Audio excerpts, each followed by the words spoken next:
Why do you need a building replacement cost value? The insurable value of a property is entirely different to its market value or valuation.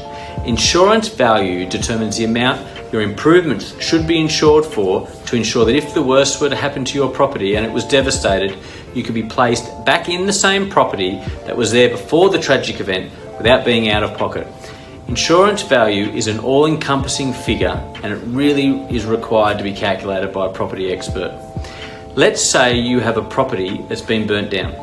Assessing the insurance value requires us first to determine the cost of reconstructing the improvement, and it's an involved and complex process.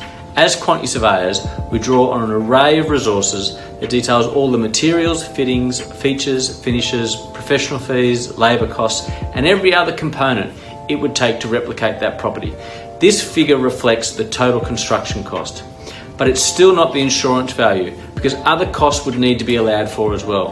When you're replacing property, you'll need to allow for the demolition of the existing structures and the removal of that debris from the site. In addition, cost escalations.